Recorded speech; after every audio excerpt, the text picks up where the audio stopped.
Hello. I have had this subject on my mind, and I thought that I would maybe share about it again to see if there's anyone that resonates with it. But that subject would be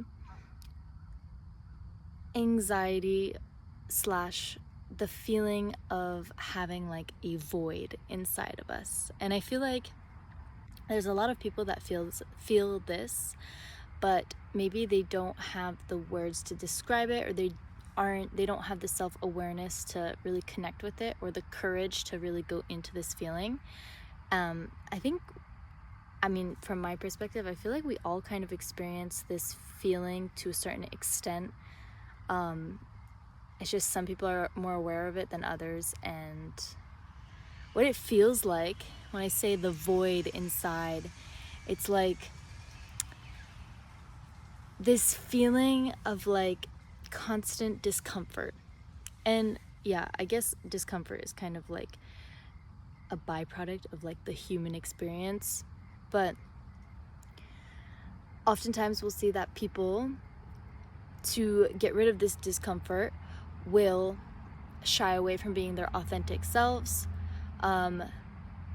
They will like dive into more toxic coping mechanisms, like maybe they'll drink more, go out more, or take more drugs, or maybe even they'll gossip more, because it's all these actions that kind of like fill this void inside. Oh, that's a big one. I often see a lot of people who just talk meanly about others, because the fact of talking meanly about someone, even if it's like something so little that who cares, like the fact of making it a big deal and making the other person like them a separate version makes them feel better about themselves, and there fills that void that they feel inside.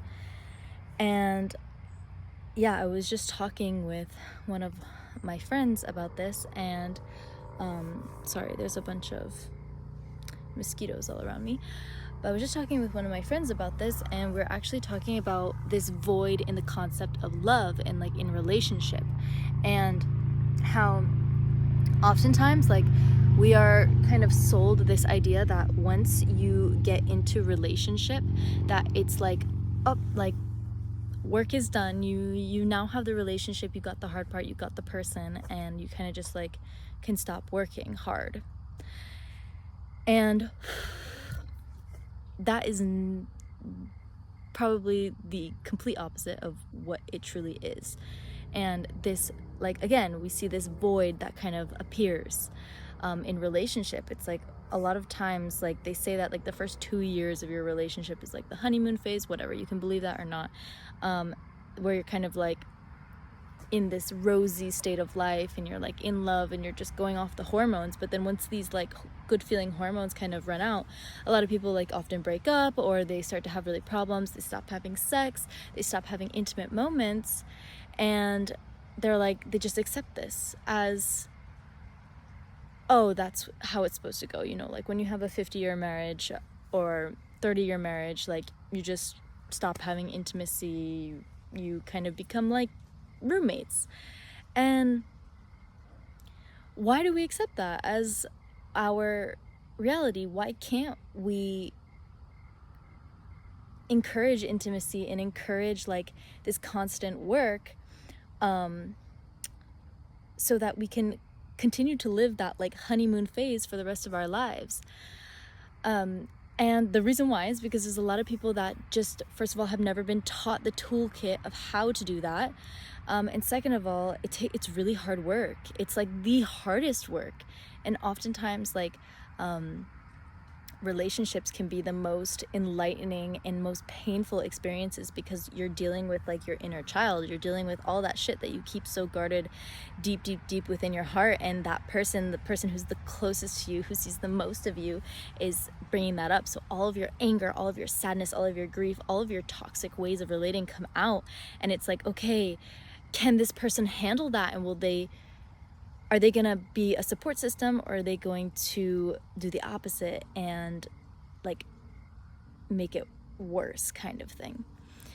And I guess that's kind of where this like topic of attraction slash lust versus love comes into play. And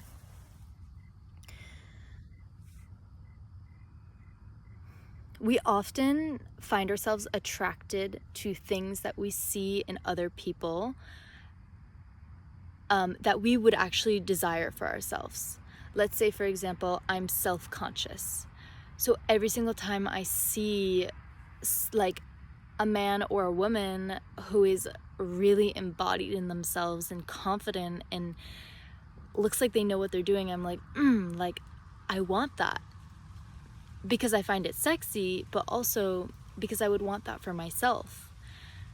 And then oftentimes we find that once we start to develop those qualities within ourselves, that attraction fades if the person you chose based solely on those like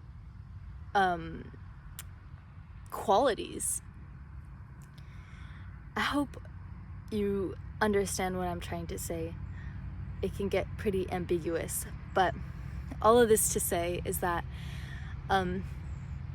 the cool part of all of this, and the reason why this has been on my mind and I just felt like sharing about it, is because relationships are really hard. And going back to what I was saying in the beginning about this void, and this void that we often feel inside that can come across as anxiety, and oftentimes we try to shove food down to kind of like fill this void. But I truly believe that relationships can be this gateway to like filling that void, and not in the sense of just like, you know, shutting it down so I don't have to feel that discomfort. There's always discomfort in this human experience, and through relationship and through like unearthing all of your deepest like inner child wounds, but also the like shedding light on all the dark corners of yourself,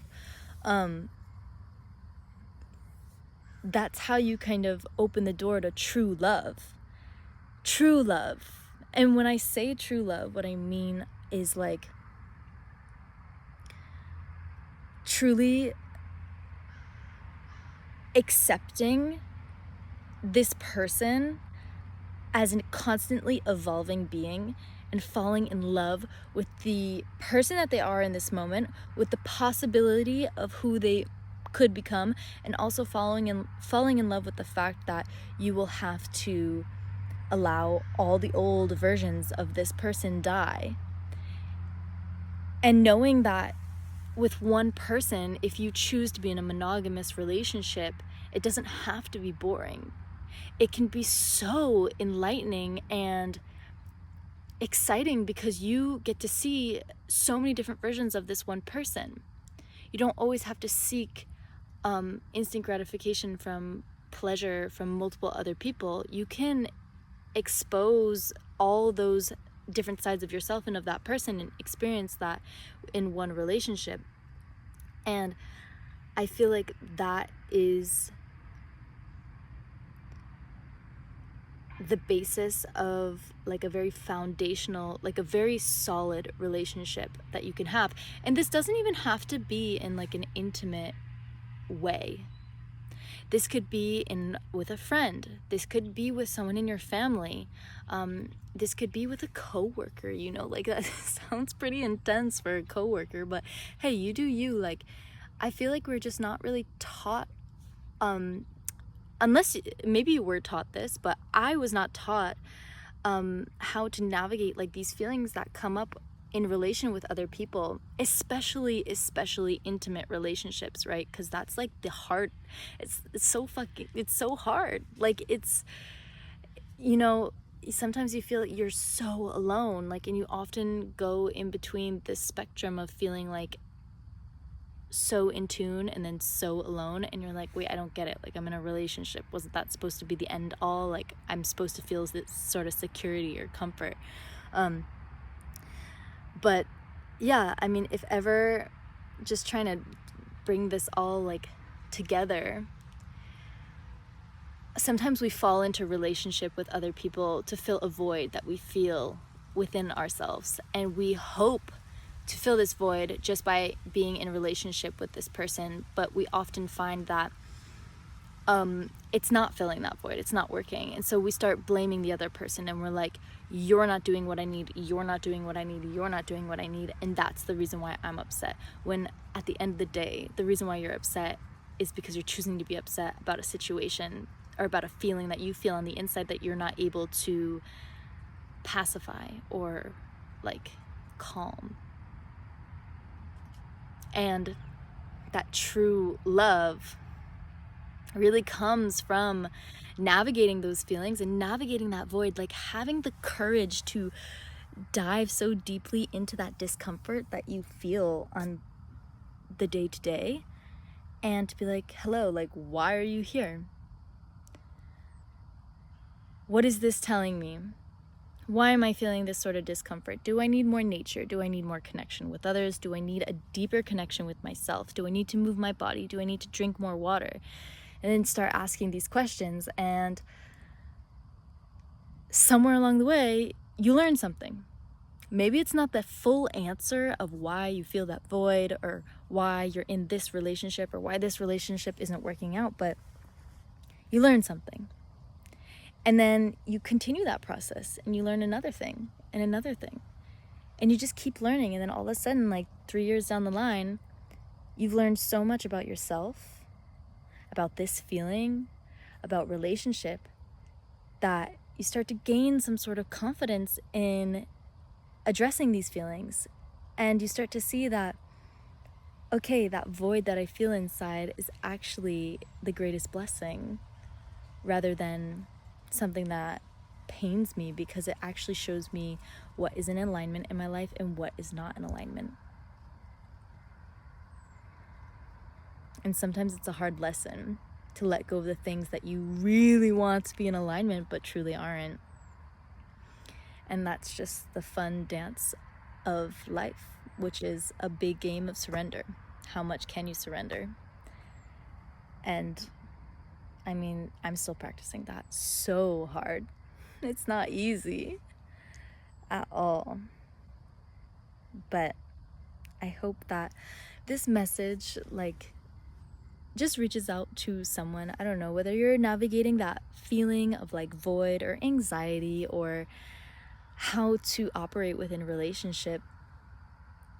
I feel like it's all connected. I mean, everything is connected at the end of the day, but these topics have been floating around my head, and I've had conversations with people who are like, yeah, like, whoa, I can't believe you know what I'm talking about, because these are things that like I think in my head and I would never say to someone, but you get it. So that means like you've been through it too, and you've been through it too. And it's like, yeah, at the end of the day, we all have a lot of similar experiences, but we're too shy or too timid to talk about them because we don't want to be outcast, or we don't want to be like thought of as weird, or whatever it may be. Fears that come up. But like at the end of the day, like, what the fuck? We should just stop having a stick up our bums and like be so openly honest about our experience, because like we all have been given the incredible chance to be here on this earth at the same time. And why strive for money or higher status or like more like academic intelligence, when like the real richness and beauty of this experience is like connecting with one another and with nature. At least I'm biased. That's my opinion. You don't have to accept it, but if you're watching up until this point in the video, I feel like you have a higher percentage of accepting that as your own belief. Anyway, I hope that you found some sort of benefit in this video. And now my knees are all dirty because I've been laying in the grass. And yeah, that's it. Enjoy your day.